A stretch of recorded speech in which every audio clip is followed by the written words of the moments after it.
I've been working on an exhaust system for this Lusso I have over there. Couple days of fitting. Supply chain these days has been really tough, and I have these mufflers made by Mike York over in Time Valve. He's got patterns for the exhaust pretty nicely. I mean, it's a really nice piece, but unfortunately, pipe-wise, the connecting pipes, they were, it was tough to get them, and Mike's been having trouble getting pipes, and I had to end up going to my friend Greg Jones and get him, because he's made these pipes, and had to buy them from him. Normally what I do is these exhaust systems are put in a jig.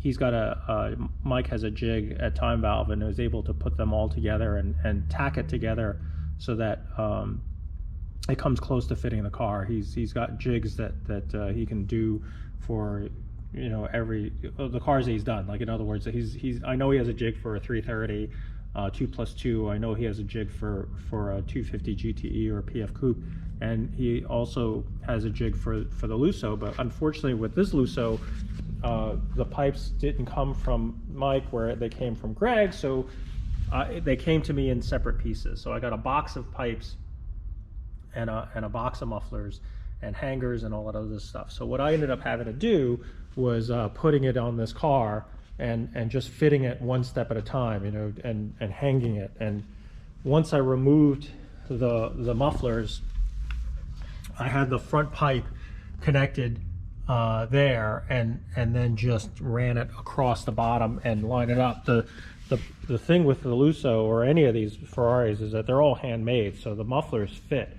very, very tight, and although I have it out of the car, they exit out of the back of the car. In fact, if you look at the way, let's say we look at this GTE over here, the muffler tips come out of the back as a pair, so you have to make sure that they're lined up correctly. They exit out from the bumper correctly, and it's one of those things. And it's not even so much as me being anal. It's like when the exhaust pipes don't come out the back evenly, it just drives me nuts. I mean, it needs to exit straight. So what ends up happening is you just have to get everything welded up and correctly lined up. So each little twist and turn clears something, and you can see the angles aren't necessarily flat. Some of the mufflers come out sideways. I've had to turn a couple just to clear suspension pieces, and as minor as these welds are, they can be problematic. Also, this is the other issue that I had, was I took some of these mufflers and the pipes, and this set was labeled RS, which I'm assuming is right side.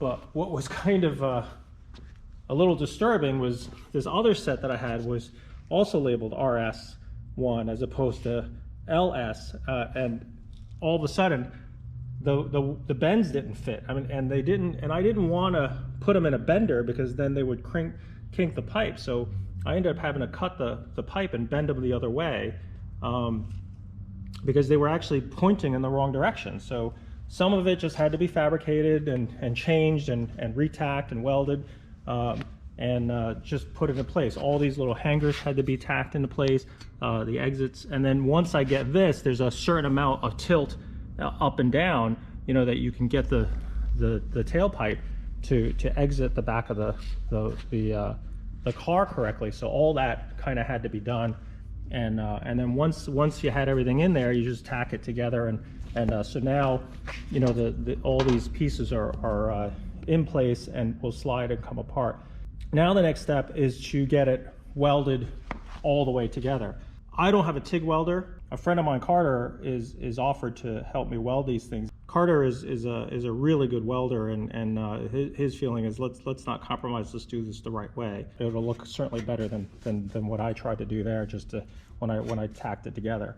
But so that's the next step, and I'm going to bring that over to him and get these welded now that they're kind of running in the right place. I got the exhaust back from welding. My friend Carter did a really nice job fixing up all of my tack welds. He tigged these all together and cleaned up all the welds, and even fixed the pie cuts I had to make on some of these pipes to make them fit better. So it's ready to go back in. What I did was I brought it back and then I had to tack these plates in. And again, they're kind of crude, but that's what they did. They spot welded them in.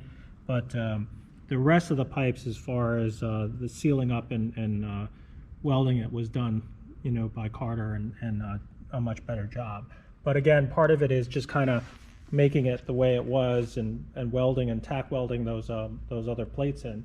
This exhaust has got to be fitted one more time. I just want to check, because then I get to paint it and go from there. But we're getting there one step at a time. When I say I'm watching paint dry, I'm literally watching paint dry.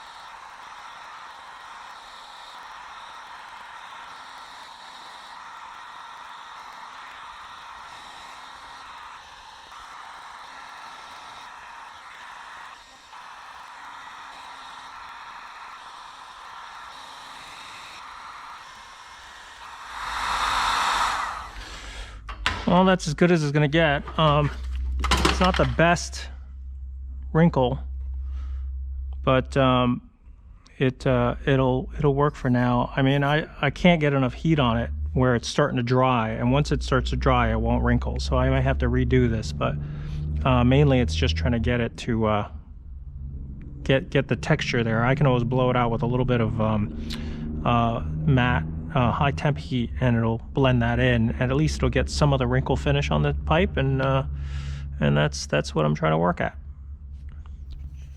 So the exhaust is finally installed. I have the hangers in, I have the pipes all bent and welded in place, and the wrinkle finish is on there, and it's all installed. The rear section has the tips that are two-piece tips with the chrome sleeves on the back. And then the sticker is even you could just see it a little bit there. That's the A-bar sticker with, and this side is also with the correct hangers that slide on, and the special shape of that A-bar exhaust that's really kind of low profile, all connected up to the Y pipes that were already on the car. So that's basically the a correct A-bar exhaust that belongs on a Lusso.